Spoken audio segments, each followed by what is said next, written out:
আমাকে এইরকম একটা অনুষ্ঠানে আসার করে দিয়েছে। আসলে আমরা যারা বিজ্ঞান জগতের লোক খুব সচরাচরভাবে এরকম অনুষ্ঠানে আমাদেরকে ডাকা হয় না, ধরেই নেওয়া হয় যে আমরা সংস্কৃতির বাইরে। ধারণাটা ঠিক নয়। একজন একনিষ্ঠ বৈজ্ঞানিকও একজন সংস্কৃতি মনস্ক ব্যক্তিত্ব হতেই পারে। সুতরাং সংস্কৃতি এবং সাংস্কৃতিক কর্মকাণ্ড নিয়ে আমার যে ব্যক্তিগত অনুভব সেটা নিয়ে ছোট্ট একটা গল্প বলছি। ছোটো ছোটো কয়েকটা গল্পের মধ্যে দিয়ে বক্তব্য শেষ করতে বেশি সময় নেব না, একটু বেশি সময় হয়তো হয়ে যেতে পারে। যেটা বলছিলাম, রূপম সাংস্কৃতিক সংস্থাকে তাদের এই ব্যতিক্রমী উদ্যোগের জন্য, একজন বিজ্ঞান জগতের লোককে সাংস্কৃতিক অনুষ্ঠানে আমন্ত্রণ করার জন্য আবারও ধন্যবাদ। ছোটবেলা ইংরেজি সাহিত্যের একটা গল্প পড়েছিলাম, লেখকের নাম এখন আমার মনে নেই। ওখানে লেখক খুঁজছিলেন হোয়াট সিভিলাইজেশন ইজ নট, সভ্যতা জিনিসটা কি সেটা লেখক খুঁজছেন। নিজেই লেখক এক একটা করে যুক্তি দিচ্ছেন যে তাহলে এইটা কি সভ্যতা, আবার নিজেই নিজের যুক্তিকে খণ্ডন করেছেন। প্রথম যুক্তি দিচ্ছেন তাহলে কি যে জাতি যত বেশি দেশপ্রেমিক সেই জাতি কি তত সভ্য। তারপর লেখকই আবার যুক্তি দিয়ে বলছেন না, পৃথিবীর অমুক জায়গাতে এমন সব জাতি আছে যারা এখনও সভ্যতার আলোক থেকে বঞ্চিত, কিন্তু ওদেরকে ওদের দেশ থেকে বাইরে নিয়ে গেলে দেশপ্রেমের তাগিদে ওরা মরে যায়, এত দেশপ্রেম। সুতরাং দেশপ্রেম তো সভ্যতার সূচক নয়। এরকম করে করে লেখক একটা একটা করে উদাহরণ দিচ্ছেন, অসংখ্য উদাহরণ দিচ্ছেন এবং নিজেই কাটছেন। তারপরে বললেন কি পরিষ্কার পরিচ্ছন্নতা, পরিষ্কার পরিচ্ছন্নতা কি সভ্যতার সূচক। লেখক বলছেন না, পৃথিবীতে এরকম জাতি আছে যারা সপ্তাহে একদিন চান করে, তারা সবচেয়ে বেশি সভ্য। আর এরকমও মানুষ আছে যারা এখনো সভ্যতার আলোক পাননি, দিনে হয়তো 7-8 বারই চান করছে পরিষ্কার পরিচ্ছন্নতা। সুতরাং পরিষ্কার পরিচ্ছন্নতাটাও সভ্যতার সূচক নয়। এরকম করে করে সব শেষে লেখক গিয়ে যে সিদ্ধান্তে উপনীত হলেন সেটা হচ্ছে তার সভ্যতা হলো সহনশীলতা। যে জাতি যত বেশি সহনশীল সে জাতি তত বেশি সভ্য। অসাধারণ লেগেছিল, ছোটবেলা পড়েছিলাম, মনে আছে, এখনো ভুলিনি। সেদিন থেকে একটা প্রশ্ন আমার মাথায় এসেছিল, যদি যে জাতি যত বেশি সহনশীল সে তত বেশি সভ্য হয়, তাহলে সবচেয়ে সুন্দর মানুষকে, যে চেহারা দিয়ে দেখতে সুন্দর সে নাকি? বহুদিন উত্তর পাইনি, ছোটবেলা পড়েছিলাম তো। যখন বয়স হয়েছে, বয়সের সাথে সাথে অভিজ্ঞতা বেড়েছে, বয়সের একটা অভিজ্ঞতা হয়, অভিজ্ঞতা দিয়ে যেটা উপলব্ধি করেছি সেটা হচ্ছে যে মানুষ যত বেশি সংস্কৃতিবান, যে মানুষ যত বেশি সংস্কৃতি মনস্ক, সে তত বেশি সুন্দর।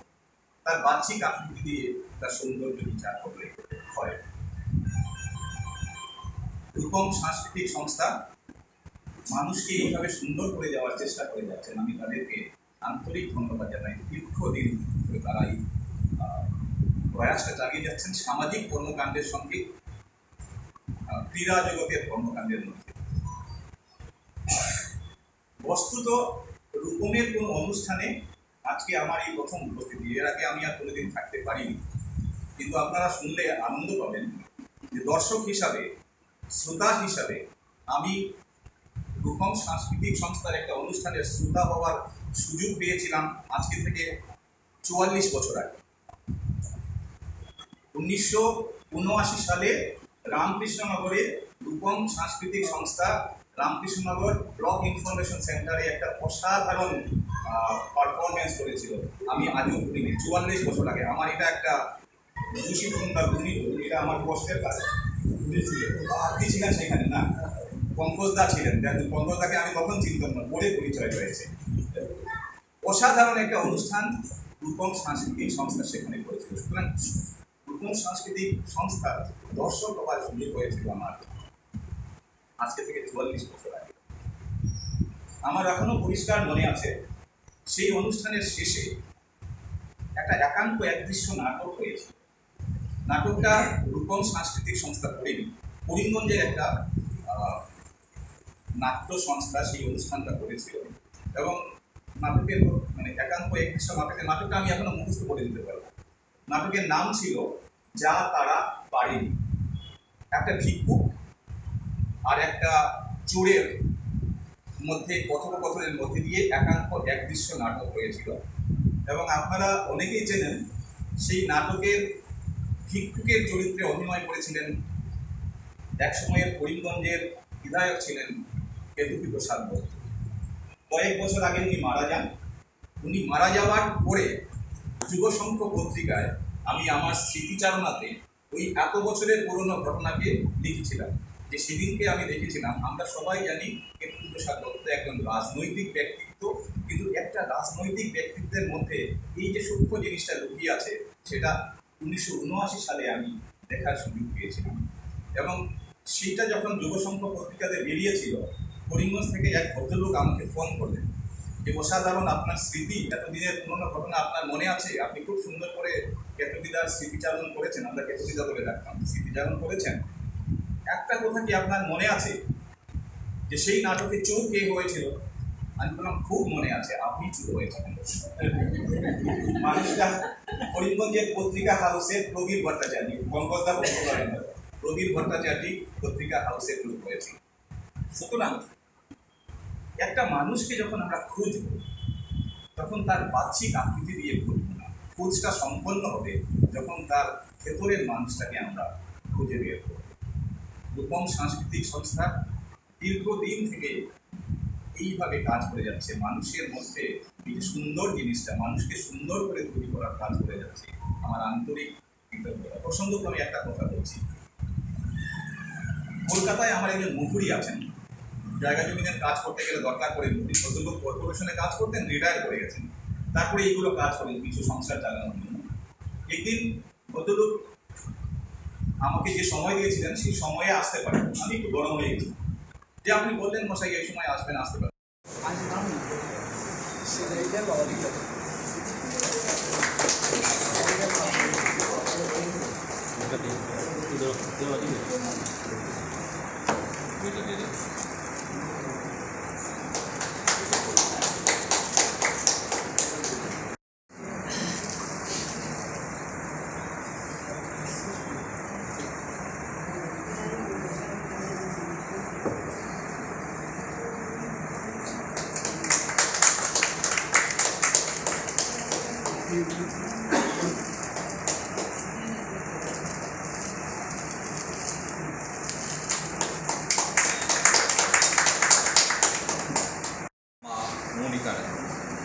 সেও 5টি লেটার পেয়েছে এবং টোটাল পার্সেন্টেজ তার 92%।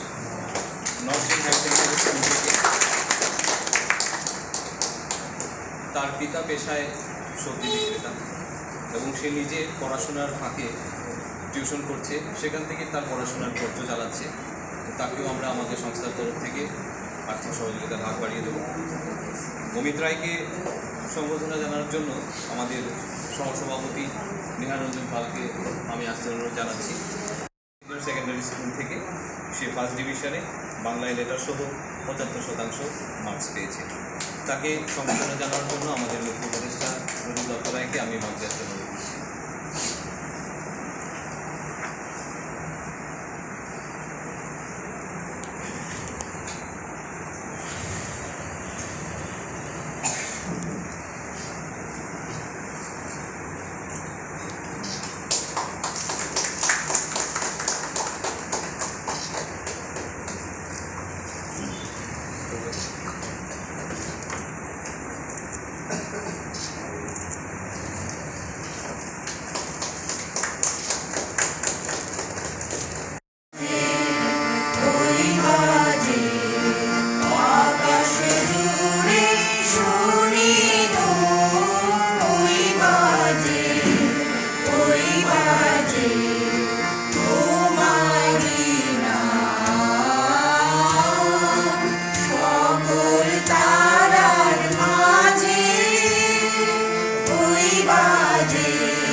সন্ধ্যায় তোমার রজনীগন্ধায় রূপসাগরের পাড়ের পানি উদাসী নৌকায় পূর্ণিমা সন্ধ্যায় তোমার রজনী।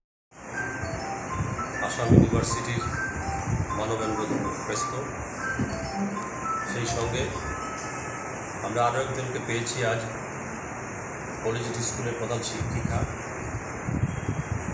সবাইকে আমি রূপমের তরফ থেকে প্রথমেই অভিনন্দন জানাই। সেই সঙ্গে যারা আজকের এই অনুষ্ঠানের কৃতি ছাত্রছাত্রীরা মাধ্যমিক এবং উচ্চ মাধ্যমিকে ভালো রেজাল্ট করেছে, তাদের সবাইকে আমি অভিনন্দন জানাচ্ছি। আমরা রূপমের অনুষ্ঠান, প্রতিটি অনুষ্ঠান ঠিক সময়ে আমরা শুরু করে থাকি। আজও এই অনুষ্ঠান শুরু করার কথা ছিল 11টায়, কিন্তু অত্যন্ত দুঃখের সঙ্গেই বলছি, যাদের নিয়ে আজকের এই অনুষ্ঠান, যাদেরকে আমরা সম্মান জানাবো, মোট 10 জন কৃতি ছাত্রছাত্রীদের মধ্যে এখন পর্যন্ত উপস্থিতির সংখ্যা মাত্র 3। যাই হোক, আমরা রূপম দীর্ঘদিন ধরে রূপম প্রতাপীয় মেমোরিয়াল ট্রাস্টের সৌজন্যে আমরা এই অনুষ্ঠানের আয়োজন করে থেকেছি।